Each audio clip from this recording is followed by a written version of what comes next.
What's good, y'all? This is Darreinstl. I'm with the family up at Chop Talk TV. You know it's big business. You know it ain't that. You know we ain't keep a score. Let's get it.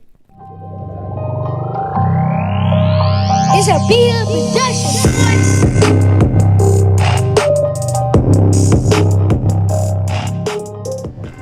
Chop Talk TV, this ain't that. Y'all know this big business and you know we ain't keeping no score. Got my dog in here, Darreinstl. What up, gang? Yes, sir. Yes, sir. How you doing? Pleasure to be here. Man, most definitely, man. It's been a long time, man. You know, we had this set up, but we finally got to it. Yeah, right.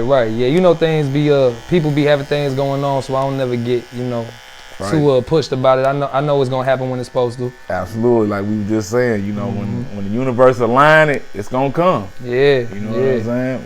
The whole interview could be about that. I would not mind. Exactly, right. You know, we definitely gonna throw some deep thoughts in there for these brothers that definitely need to learn how to manifest their thoughts and their reality. But how your 2021 been so far? So far, my 2021 has been nothing but work, nothing but grind mode.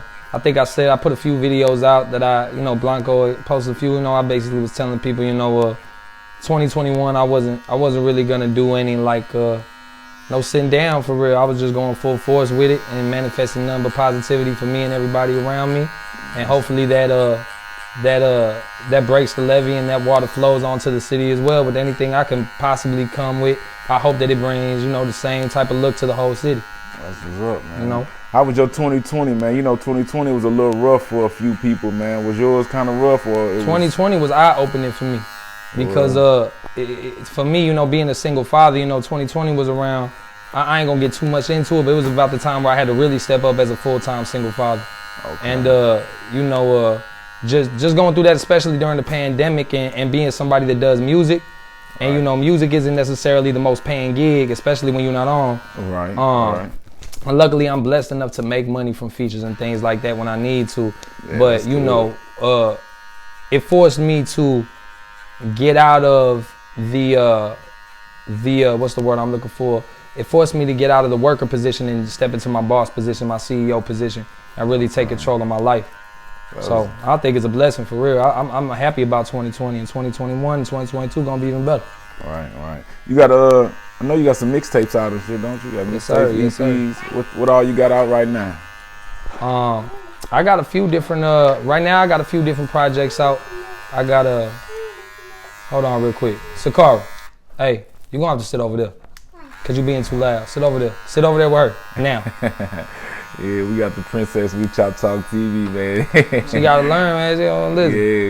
Yeah. I told y'all, single father ain't no joke with that. Yeah, that's what's up. And, hey, y'all, we getting it live and direct, man. He's doing daddy things right here on the spot. You dig? But but basically, when it comes to my mixtapes and stuff, I had a few of them out. A few of them I did with Strange. One was called Call Off. The first thing I had was my EP that I dropped with Strange.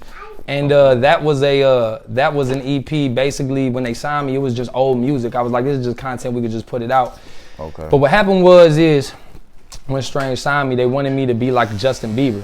They didn't say it to me directly when they signed me, but then as the time went on, they slowly but surely did the same thing every other label did, which was, but you can make this pop money, so forget who Darrian really is. Let's try to push him towards this.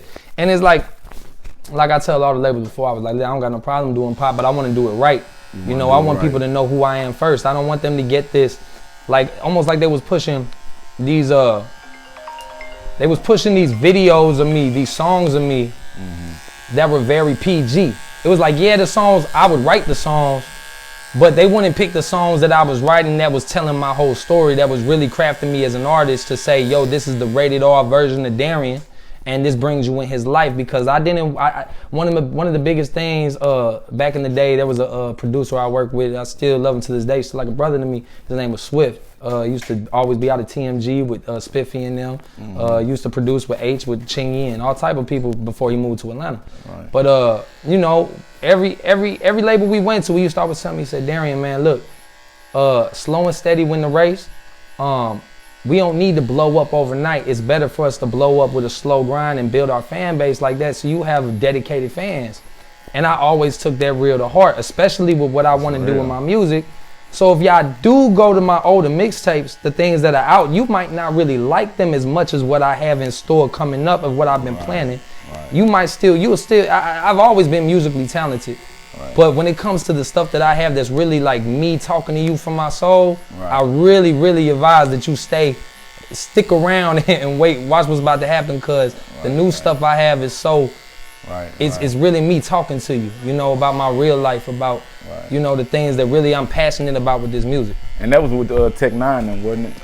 Yeah, it was Tech Nine at the time. I was signed to Strange Music for about 4 years. Oh yeah. How was that though experience though? Did you like it? Did you learn a lot from it? It was a learning experience more than anything.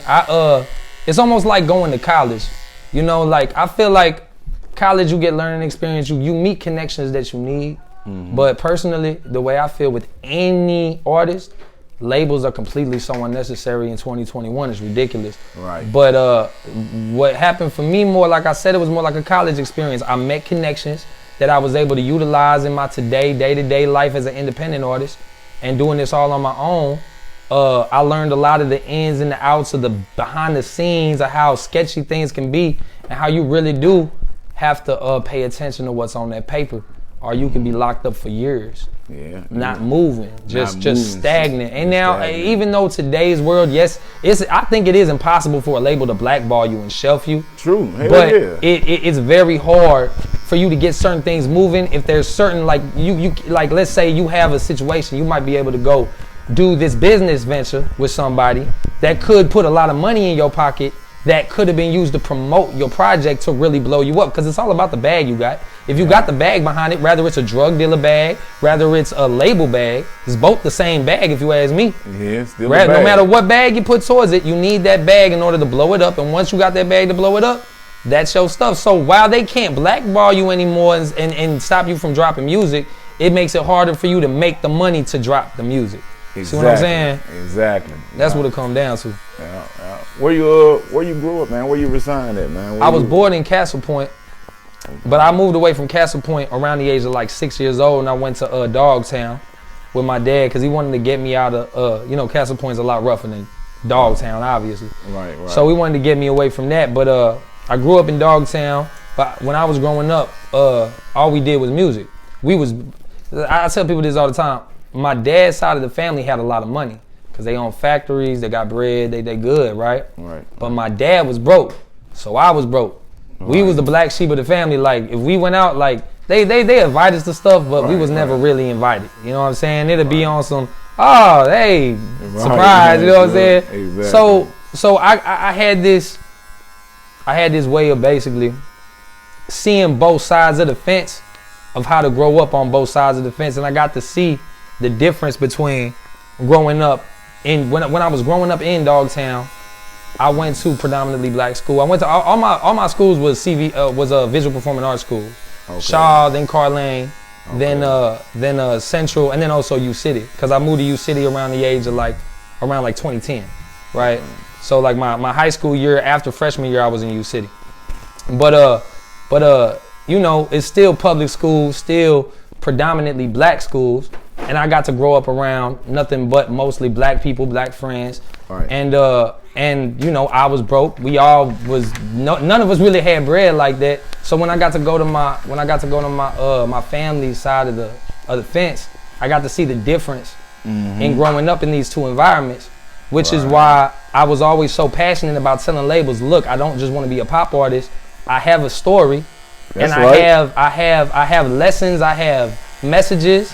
That's right. That I want to speak to the people that are listening to my music, and I understand first impression is important. And if I come out singing like Justin Bieber, if I came out with a song that was on some Michael Jackson, Tupac reference message type of thing, ain't nobody gonna listen to that, because they'd have already seen me on some baby shit. You know, like that ass, and that really it really messes with me, because I'm already battling the fact that I am white.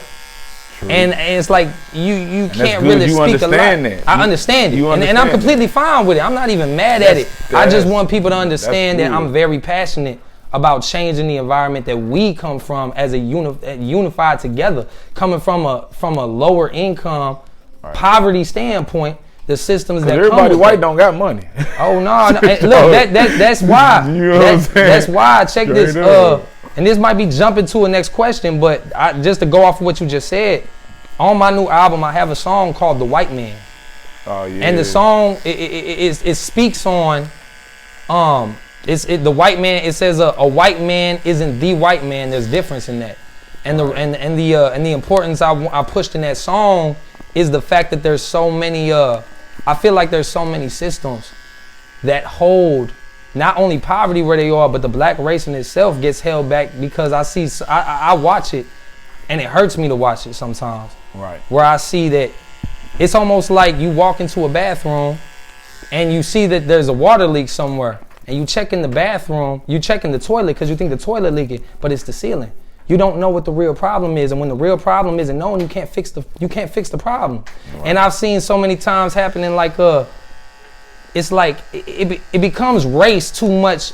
Right. When it's about the money. When it's about the money. It's about the class, about the power that people have to change things. I guarantee you that if those police believed that Jerome had enough money to pay that lawyer, they wouldn't go molesting. They wouldn't go manipulating, you know what I'm saying, and trying to take advantage of people in these lower income areas. And that's something that I'm very, very, very passionate about speaking on. And I understand that it comes with a lot of backlash towards me. I understand it comes with a battle towards not only against black people, but towards white people, towards rich people, towards everybody. And I'm completely fine with that. I'm ready for that battle. Hey, that's gonna be my music. Listen, like my music, I feel like when I sing, I could sing like Mike and do the Chris Brown and all that. I could sing. Right. But my message on a lot of the newer music that I'm trying to push is on some Tupac, you know, real like bringing activist. that substance back. You know what I'm saying? Man, just bringing awareness and mental awareness to almost to where you understand the game you playing. If you don't understand what you living in, you just blind and walking wherever they tell you to. It's a Being production.